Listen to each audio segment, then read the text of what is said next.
Break के बाद स्वागत है आपका। पल पल की जानकारी आप तक पहुंचा रहे हैं। मोकामा उपचुनाव में आरजेडी को बढ़त मिली है, जबकि गोपालगंज में बीजेपी की स्थिति बेहतर नजर आ रही है। हालांकि दोनों ही जगहों पर मुकाबला बेहद दिलचस्प है। मोकामा उपचुनाव में आरजेडी को जबरदस्त बढ़त मिल रही है। यहां पर ज्यादा वोटों का अंतर देखने को मिल रहा है। आरजेडी की नीलम देवी करीब 11,000 वोटों से आगे है। आरजेडी की नीलम देवी को 3536 वोट मिले, जबकि बीजेपी को सोनम देवी को अब तक 24,299 वोट मिले हैं। मोकामा उपचुनाव में आरजेडी को जबरदस्त बढ़त मिलती हुई नजर आ रही है। यहां पर एक बड़ा अंतर 11,000 वोटों का देखने को मिल रहा है। आरजेडी की नीलम देवी आगे 35,036 वोट से नीलम देवी 35,036 वोट मिले, जबकि सोनम देवी को 24,299 वोट मिले। एक बड़ा अंतर मोकामा में सामने आ रहा है और एक एक कर तमाम तस्वीरें जो है सियासत की वो साफ होती नजर आ रही है। बहरहाल इसे अलग अलग तरीके से भी देखा जा रहा है, क्योंकि ये सीट पहले भी आरजेडी की रही है और इस बार भी यहां पर स्थिति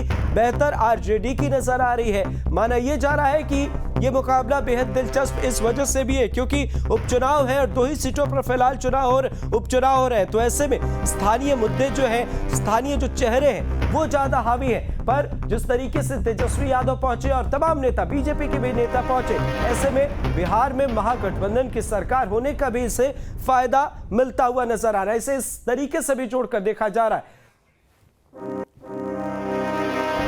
और इस बीच गोपालगंज से अहम जानकारी आपको दे रहे हैं। उपचुनाव में कांटे की टक्कर गोपालगंज में देखने को मिल रही है। 9 राउंड के बाद बीजेपी ने बढ़त बढ़ाई है। गोपालगंज में बढ़त में बीजेपी 2355 वोटों से बीजेपी की कुसुम देवी आगे चल रही है। गोपालगंज उपचुनाव में कांटे की टक्कर देखने को मिल रही है। 12 राउंड की गिनती अब तक हो चुकी है। तमाम जानकारियां एक के बाद एक सामने आ रही है। हालांकि अभी थोड़ा इंतजार करना होगा। लगभग 1 से 2 घंटे के इंतजार के बाद तस्वीरें साफ होती नजर आएंगी। 12 राउंड के बाद बीजेपी ने गोपालगंज में बढ़त बढ़ाई है, पर जिस तरीके से मोकामा की स्थिति आरजेडी ज्यादा वोटों से आगे 11,000 के करीब वोटों का अंतर मोकामा में देखने को मिल रहा है, वैसे स्थिति गोपालगंज में नजर नहीं आ रही। यहां थोड़ा फर्क है, पर वैसी स्थिति नहीं है कि खुलकर कोई कुछ कह सके। मुकाबला बेहद दिलचस्प नजर आ रहा है। गोपालगंज में मोहन प्रसाद गुप्ता आरजेडी के उम्मीदवार हैं और मोहन प्रसाद गुप्ता को उतार कर कहीं ना कहीं बीजेपी के वोट में सेंधमारी करने की कोशिश आरजेडी ने की है।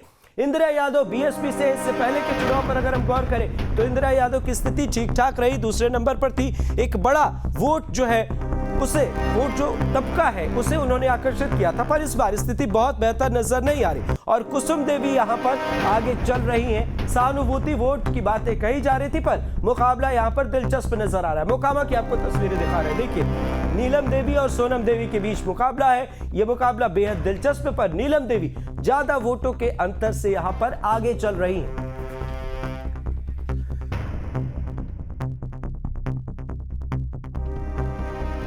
तो मोकामा की आपको तस्वीरें दिखा रहे हैं। देखिए, नीलम देवी यहां 11,000 वोटों से आगे चल रही है। बड़ा ही दिलचस्प मुकाबला। सोनम देवी दूसरे नंबर पर है। हालांकि यहां पर अगर बात करें तो आरजेडी की यह सीट परंपरागत तरीके से रही है, महागठबंधन की सीट, तो ऐसे में यहां पर बीजेपी अगर हारती भी है तो बड़ा नुकसान नहीं हो सकता।